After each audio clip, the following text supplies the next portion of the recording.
Good morning dear students.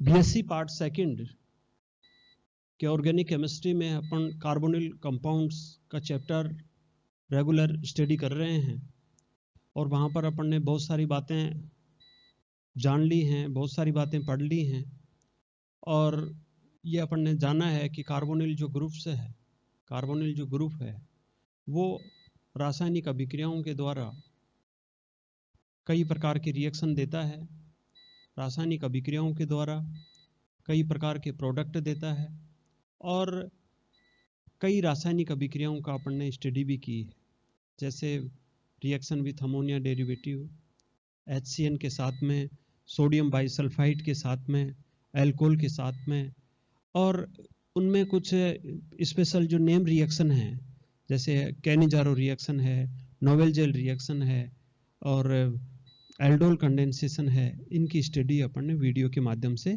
कर ली है।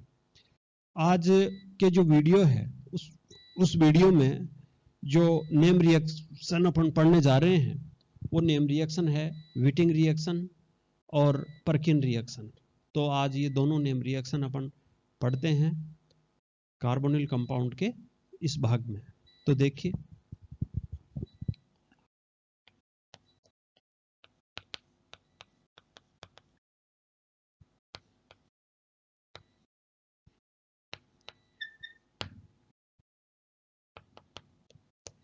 विटिंग reaction बहुत ही इंपॉर्टेंट रिएक्शन है, एक अच्छी नेम रिएक्शन है।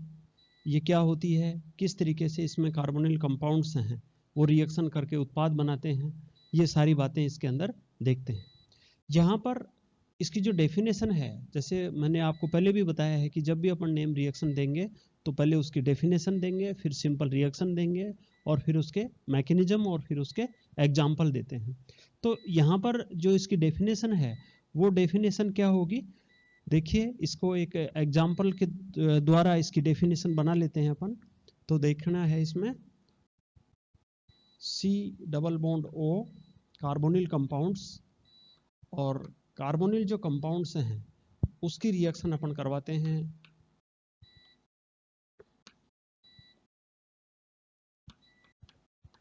ये, जिसको अपन बोलते हैं फास्फोरस इलाइड्स। ठीक है, फास्फोरस इलाइड्स के साथ में इसकी रिएक्शन करवाते हैं। तो यहाँ पर इसको सब्स्टिट्यूट भी ले सकते हैं, जैसे ये एल्किल सब्स्टिट्यूट, यहाँ पर CH2 था ना, तो एक हाइड्रोजन हटा करके उसके एल्किल प्रतिस्थापी समूह जोड़ा है यहाँ पर, और इसकी रिएक्शन होगी तो यहाँ पर बनेगा C double bond CHR plus PH3 P double bond O। ये रिएक्शन है। अब ये जो है इसको अपन बोलते हैं फॉस्फोरस इलाइड्स। ये जो है ये कार्बोनिल कंपाउंड है, ये एल्डिहाइड भी हो सकता है और कीटोन भी हो सकता है। तो आप देख रहे हो कि ये एल्डिहाइड या कीटोन है, इसकी रिएक्शन आप किससे करवा रहे हो, फास्फोरस इलाइड से करवा रहे हैं। और ये जो रिएक्शन है ये ड्राई ईथर की प्रेजेंस में करवाते हैं, शुष्क ईथर की प्रेजेंस में। तो यहाँ पर आप देख रहे हो कि ये जो बन रहा है, ये जो प्रोडक्ट बन रहा है ये एल्किन बन रहा है, और ये जो एल्किन बन रहा है ये सब्स्टिट्यूट एल्किन बन रहा है, प्रतिस्थापित एल्किन बन रहा है। और प्रतिस्थापित एल्किन का मतलब ये है कि यहाँ पर देखिए डबल बॉन्ड है और उस डबल बॉन्ड के क्या जुड़ रहे हैं, कार्बन जुड़ रहे हैं। तो उन कार्बन से क्या जुड़ रहे हैं, एल्किल सब्स्टिट्यूट जुड़ रहे हैं, यहाँ एल्किल सब्स्टिट्यूट जुड़ रहे हैं। तो ये क्या है, प्रतिस्थापित एल्किन बनती है। और ये जो बनता है इसको अपन बोलते हैं ट्राइफेनिल फॉस्फीन। ठीक है, तो ये ट्राइफेनिल फॉस्फीन बनता है साथ में साइड प्रोडक्ट के रूप में। तो ये जो रिएक्शन है इस रिएक्शन को अपन विटिंग रिएक्शन कहते हैं। तो आप ध्यान से देखिए, इसकी डेफिनेशन को अपन कैसे लिख सकते हैं, इसकी डेफिनेशन को अपन कैसे लिखेंगे, जब कार्बोनिल कंपाउंड्स की अभिक्रिया फास्फोरस इलाइड के साथ में शुष्क ईथर की उपस्थिति में करवाई जाती है तो प्रतिस्थापित एल्कीन प्राप्त होते हैं। इस अभिक्रिया को विटिंग अभिक्रिया बोलते हैं, विटिंग रिएक्शन बोलते हैं यहाँ पर। और ये जो फास्फोरसिलाइड होता है, ये फास्फोरसिलाइड्स को विटिंग रिजेंट भी बोलते हैं। तो इसी का दूसरा नाम क्या है? विटिंग रिजेंट। तो ये विटिंग रिजेंट है। तो और भी इसको सिंप्लीफाई करें तो अपन क्या लिखेंगे कि जब कार्बोनिल यौगिकों की अभिक्रिया विटिंग रिजेंट के साथ में करवाते हैं तो प्रतिस्थापित एल्कीन प्राप्त होती हैं। इस अभिक्रिया को विटिंग रिएक्शन बोलते हैं। ठीक है, तो आप समझ रहे हो कि इसकी डेफिनेशन है वो इस तरीके से अपन इजीली दे सकते हैं। इसके अलावा देखिए यहाँ पर जो फास्फोरसिलाइड है, उस फास्फोरसिलाइड में आप देख रहे हो कि पी डबल बॉन्ड सी है और यहाँ पर ये हाइड्रोजन है, इसको भी अपन किसी दूसरे एल्किल समूह के द्वारा प्रतिस्थापित कर सकते हैं। मतलब ये डाई सब्स्टिट्यूटेड एल्कीन है, एल्किल समूह है, वो भी अपन इसके ऐड कर सकते हैं। ठीक है, तो इस तरीके से ये विटिंग जो रिएक्शंस होती है जिसको अपन इस तरीके से लिख सकते हैं। यहाँ पर और भी इसको सिंप्लीफाई करें, जैसे यहाँ पर जैसे मान लीजिए ये कीटोन है R C double bond O और ये आर, और इसकी रिएक्शन वैसे ही अपन फास्फोरस इलाइड के साथ में करवाते हैं, double bond C H R. तो इसकी जो रिएक्शन है तो उस रिएक्शन में आप क्या देखेंगे, R C R double bond C H R plus P H three P double bond O. ये पी एच थ्री क्या है? बेंजीन रिंग है, फेनिल है ये। ठीक है, मतलब C6H5 है। तो ये तीन जुड़ रहे हैं फास्फोरस के। आप जानते हो फास्फोरस है वो नाइट्रोजन फैमिली का होता है जिसके 5 वैलेंसी होती हैं, 3 भी होती हैं। तो यहाँ पर देखिए ये 3 और 2 कितनी हैं? 5 हैं। तो ये फास्फोरसिलाइड है, विटिंग रिजेंट है। इस विटिंग रिजेंट की जो अभिक्रिया है वो अपन कार्बोनिल कंपाउंड के साथ में करवा रहे हैं और उसके परिणाम स्वरूप अपने को एल्कीन प्राप्त हो रही है। ठीक है, तो ये जो रिएक्शन है ये रिएक्शन भी विटिंग रिएक्शन का एक एग्जाम्पल है। ठीक, यहाँ पर इस रिएक्शन के अंदर जो खास बात है, जो इम्पोर्टेंट बात है, इस रिएक्शन का जो बेस है वो देखिए बेस क्या है कि इसके अंदर जनरली क्या होता है, सी डबल बॉन्ड ओ, ये कार्बोनिल ग्रुप, और इस कार्बोनिल ग्रुप की रिएक्शन है वो अपन PH3 डबल बॉन्ड CH2 से मान लो, है ना। यदि यहाँ पर प्रतिस्थापित नहीं करें तो यहाँ पर देखिए ये जो बन रहा है वो C डबल बॉन्ड CH2 बन रहा है plus PH3 P double bond O। तो यहाँ पर आप देख रहे हो कि ये तो इस तरीके से, और ये C है, इस C डबल बॉन्ड क्या है? O है, और C डबल बॉन्ड O है। उस C डबल बॉन्ड O के क्या लग गया यहाँ पर? C double bond CH2। ठीक है, तो आप क्या कहोगे कि विटिंग रिएक्शन के द्वारा कार्बोनिल यौगिक को एल्कीन में चेंज कर सकते हैं। तो यहाँ पर रिएक्शन के अंदर जब भी आप किसी कार्बोनिल कंपाउंड से रिएक्शन करवाओगे और कार्बोनिल कंपाउंड से रिएक्शन करवाओगे तो उसमें जो C डबल बॉन्ड O है उस C डबल बॉन्ड O की जगह क्या हो जाएगा? C double bond CH2। ठीक है, तो इस तरीके से आपको ये एल्कीन प्राप्त होते हैं। तो कुल मिलाकर के ये इसका फंडामेंटल है। ठीक है, ये कैसे होता है, इसमें क्या इंटरमीडिएट बनता है, इसमें किसका अटैक होता है, ये जो सारी चीजें हैं वो अपन इसकी मैकेनिज्म में देखेंगे, है ना। तो मैकेनिज्म के आधार पर इसको और भी ज्यादा क्लियर हो जाएगा। परंतु अभी तक ये जो सिंपल रिएक्शन है इसको पढ़ने के बाद में आपको इतना क्लियर होना चाहिए कि कार्बोनिल यौगिक है वो एल्कीन जो समूह है उसके अंदर कन्वर्ट हो जाता है, उसके अंदर परिवर्तित हो जाता है, और किसकी प्रेजेंस में परिवर्तित हो जाता है? फास्फोरस इलाइड की प्रेजेंस में परिवर्तित हो जाता है, जिसको अपन बोलते हैं विटिंग रिएक्शन। तो ये हो गई विटिंग रिएक्शन। विटिंग रिएक्शन के बाद में अपन इसकी देखते हैं मैकेनिज्म कि किस तरीके से ये अपने को एल्कीन प्राप्त होते हैं और किस तरीके से ये विटिंग रिएक्शन होती है। तो ये देखिए इसकी मैकेनिज्म।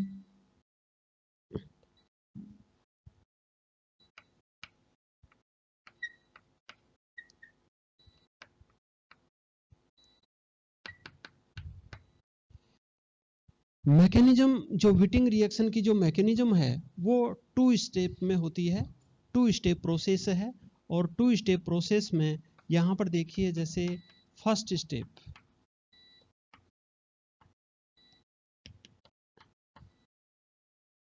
स्टेप में आप देखोगे कि जो फास्फोरस इलाइड है वो फास्फोरस इलाइड भी रेजोनेटिंग स्ट्रक्चर्स रखता है। यहाँ पर आप देख रहे हैं कि जैसे PH3 P double bond CH2 ऐसे है ये, है ना। और जब ये रेजोनेंस करता है तो यहाँ पर आ जाता है PH3P और यहाँ पर CH2 माइनस और ये प्लस। कार्बन की जो इलेक्ट्रोनेगेटिविटी है वो फास्फोरस की तुलना में ज़्यादा होती है, तो ये इसकी रेजोनेटिंग स्ट्रक्चर्स है। किसकी है रेजोनेटिंग स्ट्रक्चर्स? फास्फोरस इलाइड की रेजोनेटिंग स्ट्रक्चर्स है। और दूसरा नाम क्या है इसका? विटिंग जो रिजेंट है उसकी स्ट्रक्चर्स है। तो विटिंग रिजेंट की जो स्ट्रक्चर्स है उस स्ट्रक्चर्स में आप देख रहे हैं कि कार्बन के ऊपर नेगेटिव चार्ज आ रहा है और फास्फोरस के ऊपर पॉजिटिव चार्ज आ रहा है। और कार्बन के ऊपर नेगेटिव चार्ज आ रहा है तो कार्बन है उस पर इलेक्ट्रॉन डेंसिटी बढ़ गई है। इसका मतलब यही तो हुआ कि वहां पर इलेक्ट्रॉन का जो चार्ज है, इलेक्ट्रॉन जो डेंसिटी है, घनत्व है, वो क्या हो गया? बढ़ गया है यहाँ पर। ठीक है। और जब भी अपन रिएक्शन करवाते हैं तो ये जो कार्बन है ये उस जगह पर अटैक करता है जहां पर इलेक्ट्रॉन डेंसिटी है वो कम होती है। मतलब इसका जो अटैक होता है वो न्यूक्लियोफिलिक अटैक होता है, नाभिक स्नेही में ये अटैक करता है। ठीक है। तो यहाँ पर ये बात हो गई। और देखिए यहाँ पर जो इसका जो अटैक होगा वो किसके साथ में रिएक्शन करवा रहे हैं? कार्बोनिल कंपाउंड्स के साथ में रिएक्शन करवा रहे हैं। कार्बोनिल कंपाउंड्स के साथ में रिएक्शन करवा रहे हैं तो इनको अपन सिंबॉलिक लग सकते हैं। सिंबॉलिक का मतलब यहाँ पर ये ऐसे स्पेसिफाई नहीं है कि ये एल्डिहाइड ही देते हैं या फिर ये कीटोन ही देते हैं। ये एल्डिहाइड भी दे सकते हैं और कीटोन भी दे सकते हैं। ठीक है।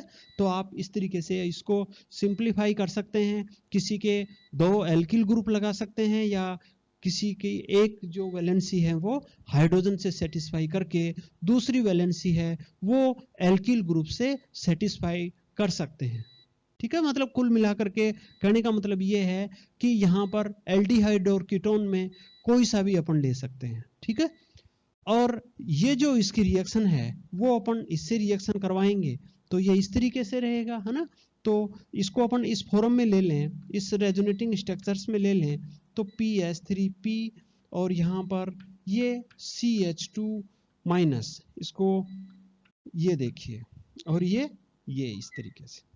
यहाँ पर आप देखोगे ये अपन ने शुरू में ही पढ़ लिया था कि जो कार्बोनिल ग्रुप होता है उस कार्बोनिल ग्रुप में पोलैरिटी होती है और उस पोलैरिटी के कारण से कार्बन पर आंशिक रूप से धनावेश आता है और ऑक्सीजन के ऊपर आंशिक रूप से ऋणावेश आता है। और जब कार्बन पर आंशिक रूप से धनावेश आता है या कार्बन पर इलेक्ट्रॉन डेंसिटी कम होती है तो आप यहाँ पर देखिए कि जो फास्फोरस इलाइड है उस फास्फोरस इलाइड में ये जो कार्बन के ऊपर नेगेटिव चार्ज है या कार्बन का जो इलेक्ट्रॉन घनत्व है वो इलेक्ट्रॉन घनत्व किस जगह पर जुड़ेगा? कार्बन के साथ में। क्यों जुड़ेगा? क्योंकि यहाँ पर तो क्या है? पॉजिटिव, और यहाँ पर क्या है? नेगेटिव। तो ये पॉजिटिव से तो कौन जुड़ेगा? नेगेटिव जुड़ेगा, और इस नेगेटिव से कौन जुड़ेगा? पॉजिटिव जुड़ेगा। ठीक है। तो ये इस तरीके से यहाँ पर ये दोनों अटैक करते हैं और यहाँ पर ये जो कार्बन है जिसके ऊपर इलेक्ट्रॉन डेंसिटी ज्यादा है वो एज ए न्यूक्लियोफाइल्स की तरह जो कार्बोनिल ग्रुप है उस कार्बोनिल ग्रुप के कार्बन के ऊपर अटैक करता है। ठीक है। तो इस तरीके से तो यहाँ पर इसकी जो रिएक्शन है उस रिएक्शन को देखिए आप यूं भी लिख सकते हैं C डबल बॉन्ड, और यहाँ पर जैसे ये जो है ये इसके ऊपर अटैक करेगा, ये इसके ऊपर अटैक करेगा तो यहाँ पर देखिए इस बॉन्ड के जो इलेक्ट्रॉन्स हैं वो किसके ऊपर चले जाएंगे? ऑक्सीजन के ऊपर चले जाएंगे। ठीक है। तो ये जो कार्बन है वो किससे जुड़ रहा है? इस कार्बन से जुड़ रहा है। तो ये क्या है? CH2। और ये जो है ये किससे जुड़ रहा है? फास्फोरस। और इस फास्फोरस से क्या जुड़ रहे हैं? PH3। ठीक है। और यहाँ पर ये इस बॉन्ड जैसे जैसे इसका ये जो न्यूक्लियोफाइल्स है ये कार्बन के पास में पहुंचता जाता है, वैसे वैसे पाई बॉन्ड के जो इलेक्ट्रॉन्स हैं वो ऑक्सीजन की ओर खिसकते जाते हैं। और जब न्यूक्लियोफाइल कंप्लीटली कार्बन एटम के साथ में अटैच हो जाता है तो पाई इलेक्ट्रॉन्स हैं वो कंप्लीटली ऑक्सीजन एटम के ऊपर आ जाते हैं। तो यहाँ पर आप देखिए ऑक्सीजन के ऊपर ये नेगेटिव चार्ज और ऑक्सीजन के ऊपर अब यहाँ पर आप देख रहे हो कि जो फास्फोरसिलाइड है उस फास्फोरसिलाइड में कार्बन के ऊपर जो नेगेटिव चार्ज है वो तो यहाँ पर काम में आ गया, परंतु जो फास्फोरस है उसके ऊपर पॉजिटिव चार्ज ऐसे की ऐसे ही है। तो यहाँ पर जैसे ये क्या है, पॉजिटिव चार्ज, तो ये फास्फोरस के ऊपर पॉजिटिव और ऑक्सीजन के ऊपर नेगेटिव, ये दोनों हैं, ये दोनों आपस में क्या हैं, जुड़ भी सकते हैं क्योंकि ये नेगेटिव हैं और क्या है, पॉजिटिव ही हैं और ये जुड़ते भी हैं। तो इसको अपन एक स्टेप और बढ़ा करके लिख दें तो जो फाइनली जो प्रोडक्ट है वो इस तरीके से बनता है, ऑक्सीजन और यहाँ पर आप देख रहे हो CH2, ठीक है, CH2 और यहाँ पर आप देख रहे हो PPH3 और ये आपस में जुड़ गए। यहाँ पर आप देख रहे हो कि ये जो फाइनली प्रोडक्ट बन रहा है ये फाइनली प्रोडक्ट 4 मेंबर्ड है और उस 4 मेंबर्ड जो साइक्लिक प्रोडक्ट बन रहा है उसमें एक जो साइक्लिक रिंग बनाने वाले जो एटम है उससे एटम में क्या है, एक फॉस्फोरस है और दूसरा क्या है, ऑक्सीजन है। तो ये जो स्पीशीज बनती है, ये जो कंपाउंड बनता है, जो 4 मेंबर्ड साइक्लिक स्ट्रक्चर्स बनती है उसको अपन बोलते हैं ऑक्सोफॉस्फेटेन, ठीक है। तो यहाँ पर ये ऑक्सोफॉस्फेटेन बनती है, तो ये ऑक्सोफॉस्फेटेन, ठीक है। तो ये जो फर्स्ट स्टेप है उस फर्स्ट स्टेप में जो फास्फोरसिलाइड है वो कार्बोनिल ग्रुप के साथ में रिएक्शन करके ऑक्सोफॉस्फेटेन है वो बनाती है। तो आप समझ रहे हैं ये मैकेनिज्म। उसके बाद में देखिए सेकंड स्टेप में क्या होता है, सेकंड स्टेप में देखिए आप यहाँ पर इसको ऊपर लिख देते हैं।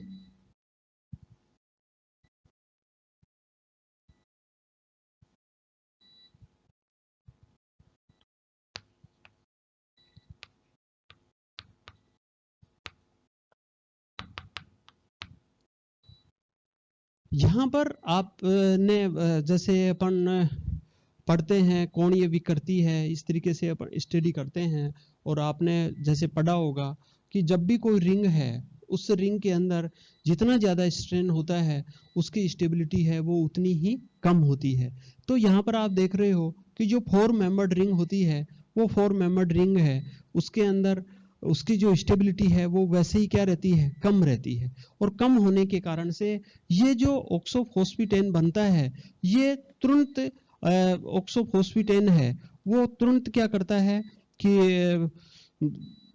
इनके जो बॉन्ड्स हैं वो टूट जाते हैं और बॉन्ड टूट करके ये जो रिंग है ये खुल जाती है, ये विघटित हो जाता है, इसका क्लीवेज हो जाता है और क्लीवेज हो जाने के बाद में ये एल्किन देते हैं और ट्राइफेनिल फॉस्फिन देते हैं, ठीक है। तो अपन इसको एक ही लाइन में अपन यूं कह सकते हैं कि सेकंड स्टेप में ऑक्सोफॉस्फेटेन है वो विघटित होकर के एल्किन देता है और ट्राइफेनिल फॉस्फिन देता है ना। तो ट्राइफेनिल फॉस्फिन में और एल्किन में ये क्या हो जाता है, विघटित हो जाता है। तो देखिए इसको कैसे विघटित करेंगे, यहाँ पर C ट्रिपल बॉन्ड ये और ये आपने देख ही रखा है CH2, यहाँ पर PPH3, PPH3 का मतलब आप जान रहे हो ना, फास्फोरस से 3 फेनिल जो रिंग हैं वो जुड़ी हुई हैं और ये 4 मेंबर्ड रिंग है ये।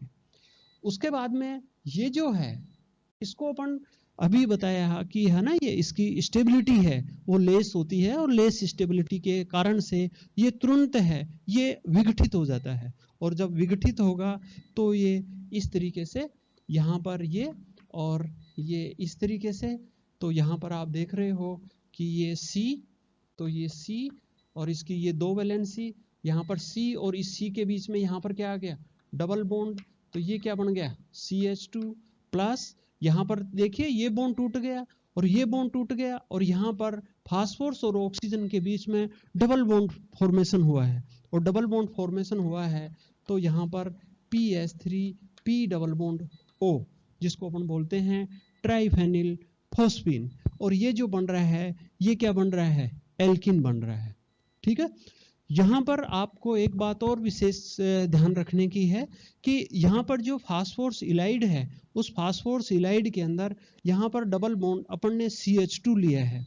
ठीक है, तो यदि अपने को डबल बॉन्ड CH2 है उसकी जगह अपने को कोई प्रतिस्थापित बनाना है तो यहाँ पर अपन इन दोनों हाइड्रोजनों का किसी एल्किल समूह के द्वारा प्रतिस्थापित करके यहाँ पर अपन 2R भी लगा सकते हैं, है ना। 2 हाइड्रोजन की जगह 2R भी लगा सकते हैं, एक हाइड्रोजन की हटा करके भी एक R भी लगा सकते हैं, तो इसमें अपन कोई भी चेंज कर सकते हैं।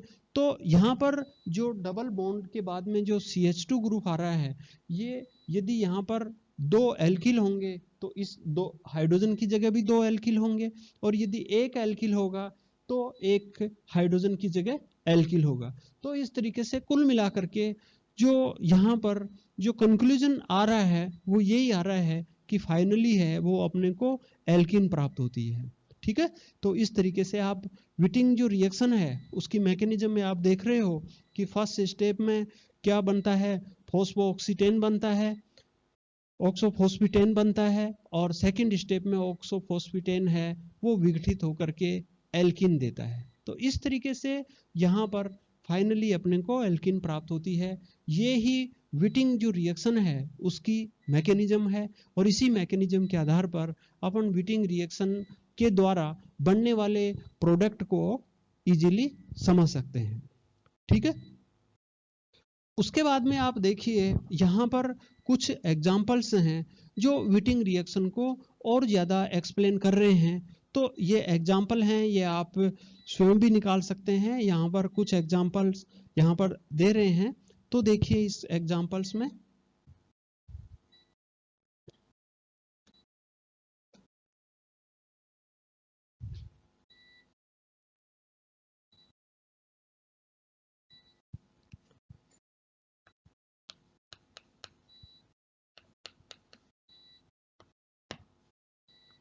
जैसे फर्स्ट एग्जाम्पल है यहाँ पर ये साइक्लोहेक्जेनोन, और साइक्लोहेक्जेनोन है उसकी रिएक्शन अपन करवाते हैं PS3P डबल बॉन्ड CHR।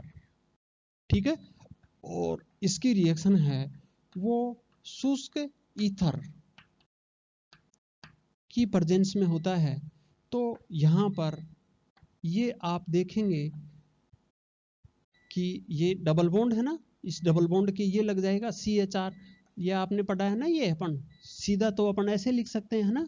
तो यहाँ पर C double bond CHR plus क्या बन जाएगा PS3P डबल बॉन्ड O। यहाँ पर आप मैंने आपको पहले बताया था PH का मतलब होता है यहाँ पर फेनिल रिंग। ठीक है, तो PPS3 का मतलब होता है फास्फोरस से यहाँ पर इस तरीके से 3 फेनिल रिंग हैं वो जुड़ी हुई हैं। ठीक है, तो इसको अपन शॉर्ट में लिख रहे हैं। तो ये तो फास्फोरस है ये तो, और ये जो P है ना ये फास्फोरस नहीं है, ये PH है, और PH का मतलब ये बेंजीन रिंग है ये। तो ये इसको अपन ऐसे समझ सकते हैं, ये ऐसे ये, और यहाँ पर ये जो PPS3 है वो भी ये तीनों है PPS3। ठीक है, आप इसको ये, तो यहाँ पर अपने को ये जो कंपाउंड्स है वो इस तरीके से एल्किन प्राप्त हो रहा है।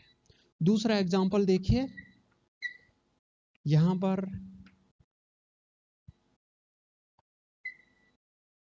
जैसे ये इस तरीके से है बेंजोफिनोन। ठीक, और इसकी रिएक्शन भी अपन उसी तरीके से फास्फोरस इलाइड्स के साथ में करवाते हैं।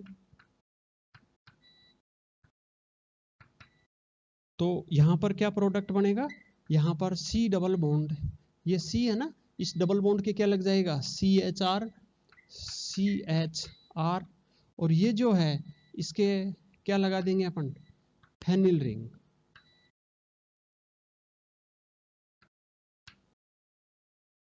ये इस तरीके से फेनिल रिंग लग जाएगी। तो आप यहाँ पर देख रहे हो कि ये क्या प्राप्त हो रहा है, एल्किन प्राप्त हो रहा है। ठीक है, इसी तरीके से एक एग्जांपल और ले लीजिए। यहाँ CH3 C double bond O और यहाँ पर ये CH3, तो इसकी रिएक्शन उसी के साथ में करवाएं अपन, PH3 P double bond CH। ये देखिए मैं दो ले लेता हूँ, R डैश और R डबल डैश। ठीक है, दोनों हाइड्रोजनों हैं, दोनों हाइड्रोजनों का प्रतिस्थापन किससे कर दिया, दो एल्किल समूह से कर दिया। तो यहाँ पर जो बनने वाला है वो CH3 C CH3 double bond C R dash और C R डबल डैश। ठीक है, तो ये इस और साथ में ही वो ही PH3 P double bond O। तो ये अपने को इस तरीके से सब्स्टिट्यूटेड एल्किन प्राप्त होती है, यहाँ पर एल्किन प्राप्त होती है, यहाँ पर एल्किन प्राप्त होती है। तो ये जो एग्जाम्पल हैं ये विटिंग रिएक्शन के एग्जाम्पल हैं, और इन विटिंग रिएक्शंस के एग्जाम्पल के द्वारा अपन विटिंग रिएक्शन को बहुत ही आसानी से एक्सप्लेन कर सकते हैं, समझ सकते हैं। तो आपको ये जरूर रिएक्शन समझ में आई होगी, है ना, एग्जाम में भी आती रहती है। तो आप इसको अच्छी तरीके से समझ लें, अच्छी तरीके से याद कर लें। Thank you.